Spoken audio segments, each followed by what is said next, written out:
اب مجھے ایسے بندے کی تلاش ہوگی جس کو کپڑا دے کے واقعی چاول لینے کی ضرورت ہو۔ تو سب سے بڑی مشکل یہ تھی کہ دونوں طرف آپ کی مطابقت ہونا ضروری ہے۔ آیا جس بندے سے میں کپڑا لے رہی ہوں اس کو چاولوں کی ضرورت ہے یا نہیں، یا پھر جو چیز مجھے چاہیے وہ اس بندے کے پاس اویلیبل ہے کہ نہیں۔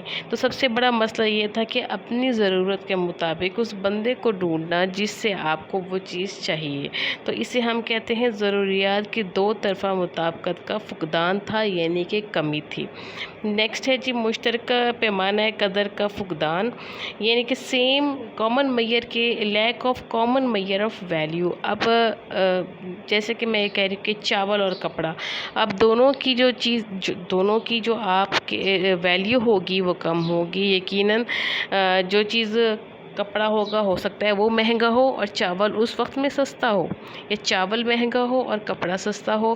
تو مجھے یعنی کہ جو نقصان بیئر کرنا ہے، نقصان اٹھانا ہے چاول دے کے کپڑا لینے میں، اور ہو سکتا ہے کہ جتنی میری ضرورت ہو اگلے بندے کی ضرورت اتنی نہ ہو، ٹھیک ہے جی۔ تو اس میں کیا ہوگا، اس میں مثال کے طور پر اگر کسی شخص کے پاس 10 کلو چاول ہے اور وہ گندم کے عوض بدلنا چاہتا ہو، فرض کریں کہ گندم کے خواہش مند کو ایسا شخص مل جائے جو اپنی گندم چاولوں کے عوض بدلنے پہ تیار ہو، ایسے میں اگر چاولوں کا مالک 10 کلو چاول کے عوض 20 کلو گندم طلب کر لے، لیکن گندم کا مالک 10 کلو چاول کے عوض صرف 10 کلو گندم کو ہی دینے کو تیار ہو، تو دو طرفہ مطابقت ہونے کے باوجود سودا طے کرنا ناممکن ہو جائے گا، ٹھیک ہے جی۔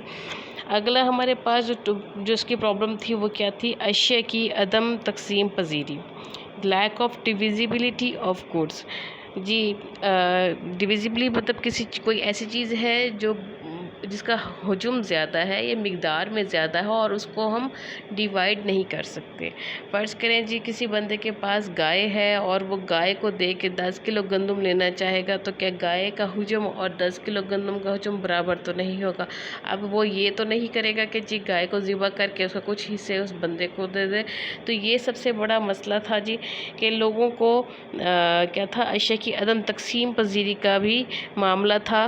اس کے اندر یہ اگزامپل بتائی ہوئی ہے کہ مثلاً اگر کسی شخص کو پہننے کے لیے جوتا درکار ہوتا ہے اور اس کے پاس جوتے حاصل کرنے کے لیے ایک گائے ہوتی ہے، تو ایسے میں وہ گائے کو ٹکڑوں میں تقسیم تو کر نہیں سکتا، لہٰذا اسے یا تو جوتوں کے عوض گائے دینا پڑتی تھی یا پھر اپنی ضرورت کو چھوڑنا پڑتا تھا۔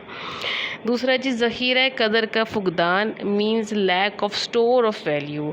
اب چونکہ یہ چیزیں گندم، چاول اور اس طرح کی چیزیں جو جلدی گل سڑ جانے والی ہیں، ان کو زیادہ عرصے تک آپ محفوظ نہیں کر سکتے، وہ اپنی قدر کھو دیتے ہیں وقت کے ساتھ ساتھ، ٹھیک ہے۔ یا پھل اور سبزیاں سب سے زیادہ جو اس میں ہم کاؤنٹ کریں گے، جو زیادہ عرصے تک آپ ذخیرہ نہیں کر سکتے۔ اب کیا ہوگا، اس سلسلے میں آپ نقصان اٹھانا پڑے گا اس بندے کو جس کے پاس پھل اور سبزیاں ہیں، اس کی جتنی ایکسچینج ہو گئی، اگر وہ اس کو سیو کرنے کے لیے اس کے پاس پراپر جگہ نہیں ہے تو وہ چیزیں اس کے لیے آپ اگلی دفعہ کے استعمال کے لیے موجود نہیں ہوں گی اور اس کو اس کے لیے ڈبل محنت کرنا پڑے گی، ٹھیک ہے۔ تو اس میں کیا ہوگا، مستقبل کی ذخیرہ قدر کا فقدان ہوگا، اور ایسے میں اس طرح اشیاء کے مالکان کو بڑا نقصان برداشت کرنا پڑتا ہے۔ ان حالات میں براہ راست تبادلہ کا نظام اشیاء کے ذخیرہ نہ ہونے کے پیش نظر مشکلات کا شکار اور اپنی حیثیت کھو بیٹھا۔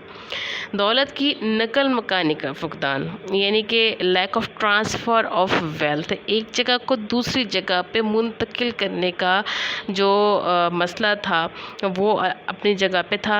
مثال کے طور پر اگر کسی شخص کے پاس دولت گائے، بھینس، بکریاں، گھوڑے اور غلوں کی صورت میں ہوتی تھی، تو ان اشیاء کو دوسری جگہ منتقل کرنے میں کئی مشکلات کا سامنا کرنا پڑتا تھا۔ پھل اور سبزیاں گل سڑ جاتی تھیں اور نقل مکانی پر بے شمار اخراجات برداشت کرنا پڑتے تھے۔ اس طرح ان افراد کو گھر فروخت کرنے کے عوض متعدد اشیاء ملتی تھیں، ضروری نہیں انہیں کسی دوسری جگہ ان اشیاء کے بدلے گھر مل سکے۔ نیکسٹ جو پرابلم تھی وہ ہے مستقبل کی ادائیگیوں میں دقت۔